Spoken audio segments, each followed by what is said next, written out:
Good morning, class. Yesterday we have learned about our Earth and solar system. So, in this chapter, we are going to learn about globe, latitude, and longitudes.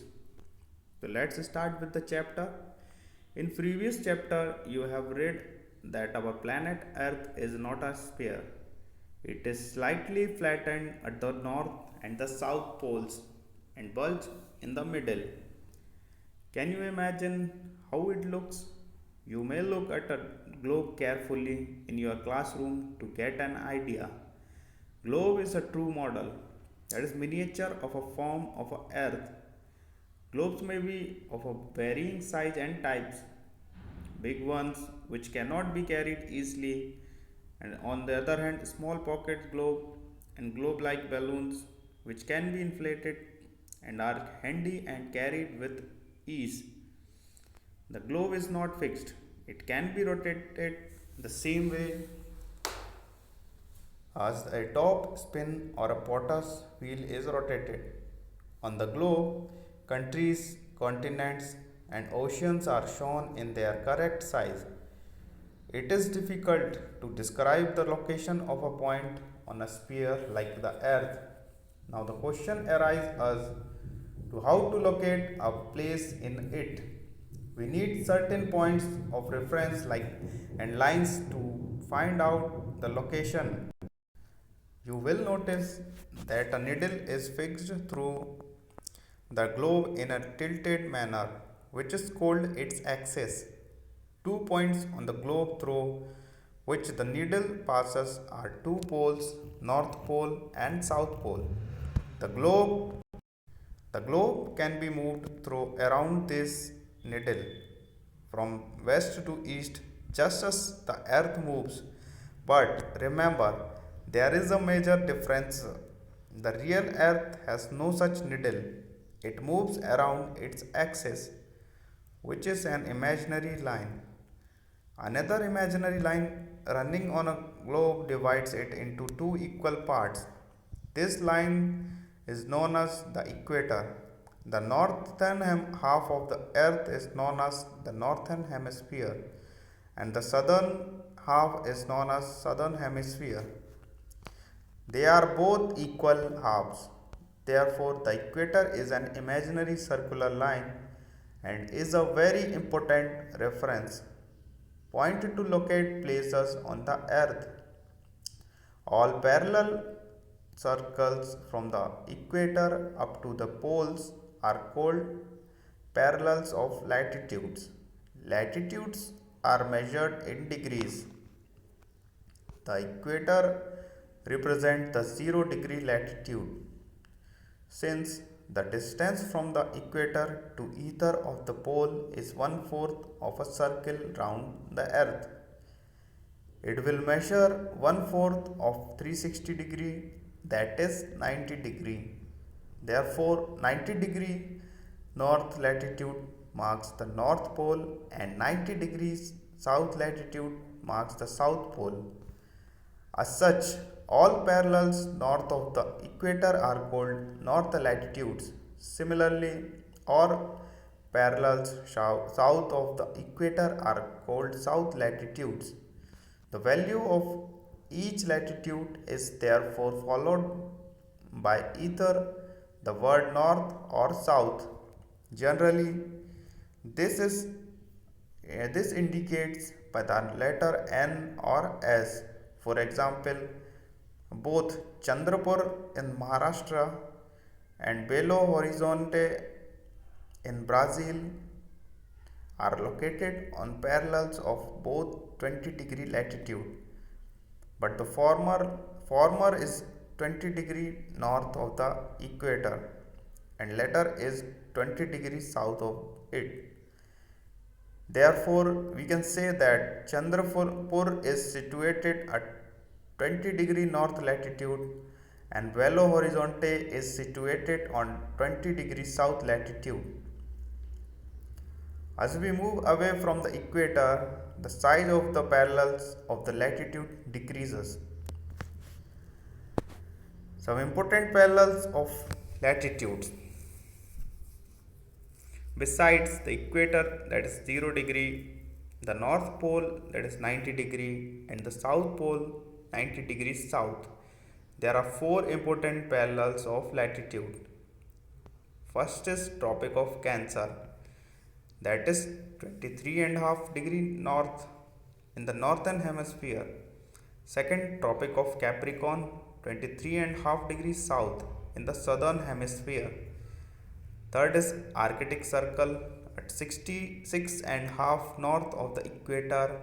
And fourth is Antarctic Circle at 66 and half degree south of the equator. So in the picture 2.3 we can see the various parallels of latitude like Tropic of Cancer, Tropic of Capricorn, Antarctic and Arctic Circle, which are almost parallel to equator. Now equator is what? It is the imaginary line which divide the earth into two hemispheres, that is north and south. Next is heat zones of the earth. The midday sun is exactly overhead once a year on all latitudes in between the Tropic of Cancer and the Tropic of Capricorn. This area therefore receives the maximum heat and is called the torrid zone. The midday sun never shines overhead on any latitude beyond the Tropic of Cancer and the Tropic of Capricorn. The angle of the sun's rays goes on decreasing towards the pole.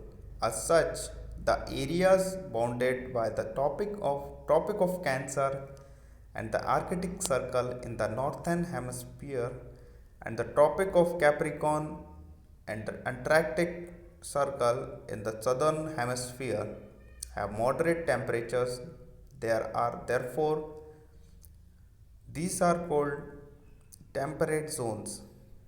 Areas lying between the Arctic Circle and the North Pole in the northern hemisphere and the Antarctic Circle and the South Pole in the southern hemisphere are very cold.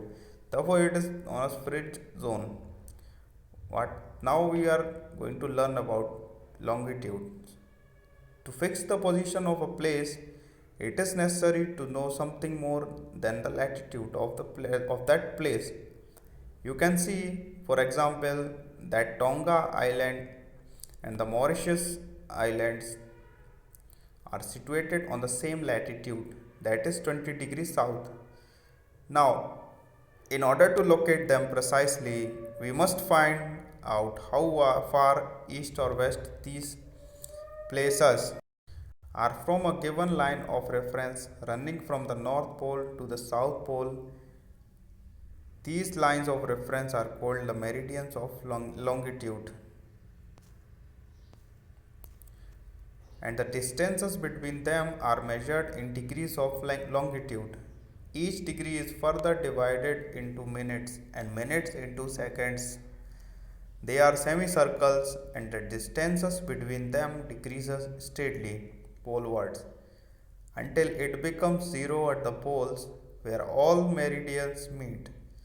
Unlike parallel of latitudes, all meridians are of equal length, thus, it was difficult to number the meridians. Hence, all countries decided that the count should begin from the meridian which passes through Greenwich, where the British Royal Observatory is located. This meridian is called the prime meridian. Its value is 0 degree longitude, and from it we count 180 degree east and as well 180 degree west.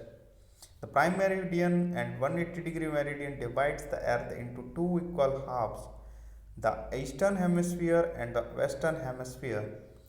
Therefore, the longitude of a place is followed by the letter E for the east and W for the west. It is, however, interestingly to note that 180 east and 180 degree west meridian are on the same line. Now look at the grid of the parallel of the latitude and meridians of longitudes on the globe. You can locate any point on the globe very easily if you know its latitude and longitude. For example, Dhubri in Assam is situated in 26° north latitude and 90° east longitude. Find out the point where these two lines cut each other. That point will be the location of Dhubri. To understand this clearly, draw equidistant vertical horizontal lines on a paper. Label the vertical rows with numbers and horizontal rows with letters. Draw some small circles randomly on points where these horizontal and vertical lines intersect each other. Name these small circles as A, B, C, D, and E. Let vertical lines represent east longitude and horizontal lines as north latitude.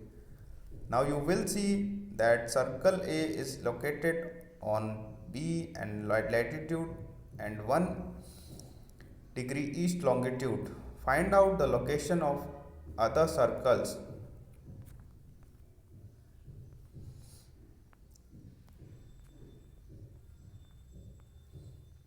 Longitude and time. The best means of measuring time is by the movement of the earth, the moon, and the planet. The sun regularly rises and sets every day, and naturally it is the best timekeeper. When the prime meridian of Greenwich has the sun at the highest point in the sky, all the places along this meridian will have midday or noon. As the earth rotates from west to east, those places east of Greenwich will be ahead of Greenwich time, and those to the west will be behind it. The rate of difference can be calculated as follows. The earth rotates 360 degrees in about 24 hours, which means 15° an hour or 1° in 4 minutes. Thus, when it is 12 noon at Greenwich, the time is at 15° east of Greenwich will be 15 into 4, that is equal to 60 minutes, which is equal to 1 hour, which means 1 pm, but at 15° west of Greenwich, the time will be behind Greenwich time by 1 hour, that is, it will be 11 am. Similarly, at 180° it will be midnight. When it is 12 noon at Greenwich, at any place a watch can be adjusted to read 12 o'clock. When the sun is at the highest point in the sky, that is when it is midday, the time shown by such a watch will give the local time for that place. You can see that all the places on a given meridian of longitude have the same local time. So, why do we have a standard time?